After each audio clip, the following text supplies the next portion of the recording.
Welcome to this NG1 exam technique tutorial, and this is the first video of a series of videos. Please be sure to watch them all. In this short video I'm going to explain, introduce really the strategy that I'm going to teach you and put you through to succeed on your first attempt at NG1.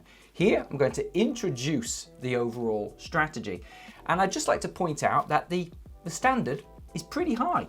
NG1 is a tough exam, and I would even say it's way tougher than it used to be. The old pre-COVID closed book exam was basically a memory test. If you had a decent memory, you could absolutely smash it. But now, this is not about memorization.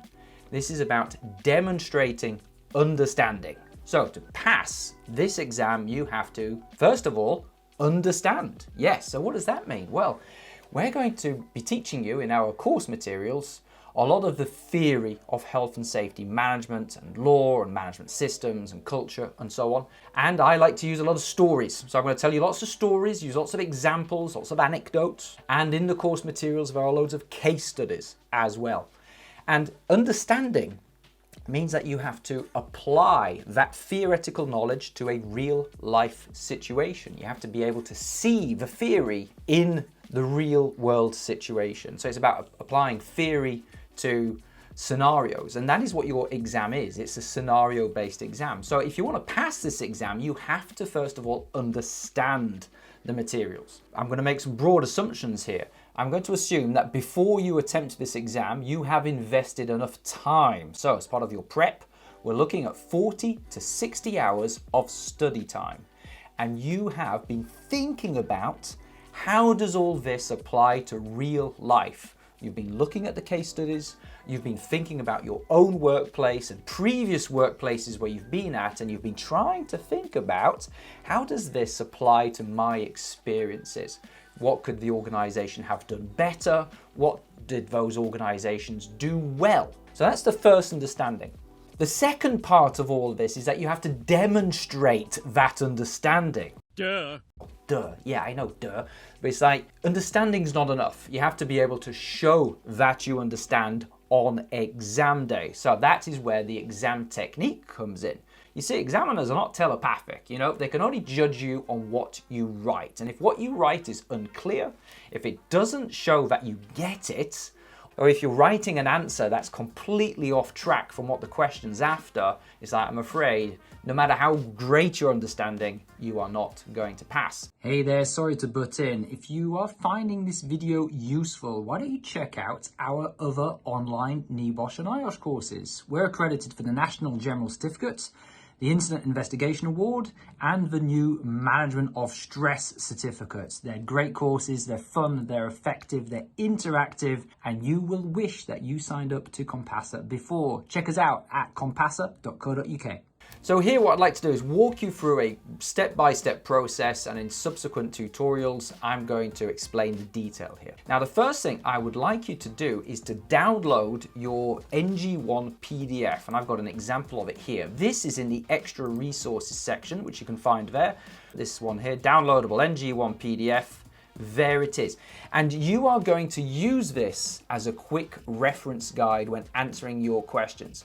I tell you, people who fail to do this usually fail to pass the exam, because this document gives you a massive head start in answering the exam questions. It's going to tell you at least some of the things that you should be looking for in the scenario, and it's going to help you start your answers. The second step to this process is you are going to download your exam paper from the NEBOSH Learning Management System. I've got an example of one here.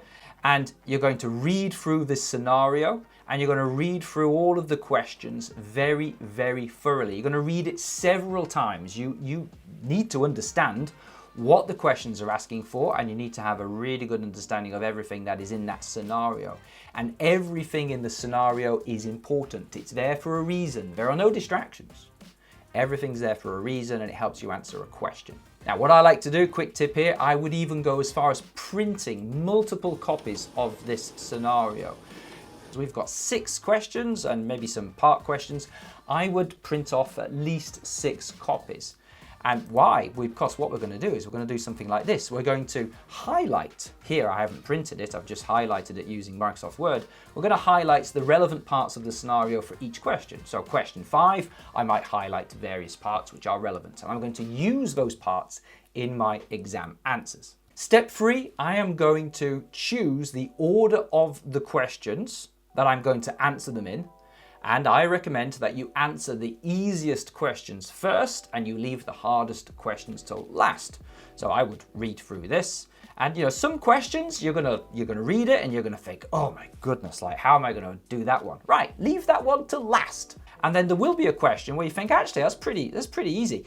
It's like there's a question here, for example, what's wrong with management commitment at the fast food outlet? Well, you've read the whole thing and you've read that there's so many different things management did wrong, and you're like, yeah, okay, I could have a good stab at that. Brilliant, do that one first. And step 4 is the exam technique bit, where we're going to start to answer the questions, and I'm going to teach you in greater detail a technique called the P technique, P.E.E. That's not a rude acronym, but it stands for point plus evidence plus explanation. We are going to use this technique for nearly all of our answers. In fact, why not just use it for every single answer? It just covers all of the bases. Do you need to use the P technique on every answer? No, you don't, strictly speaking. But I'll tell you from experience, some examiners, particularly new ones who've only recently been trained, they seem to have a higher standard than what is necessary.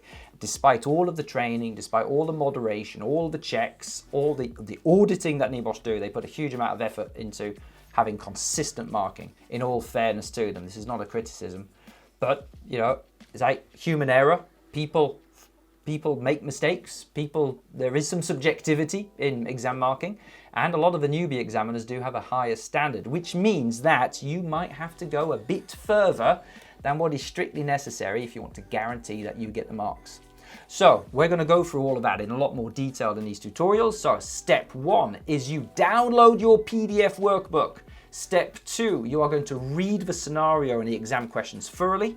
Step 3, you are going to choose the order of the questions, and you're going to answer the easiest ones first and leave the hardest ones till last. Step 4, you are going to apply the P.E.E. principle and technique in your answers. And I will see you in the next tutorial.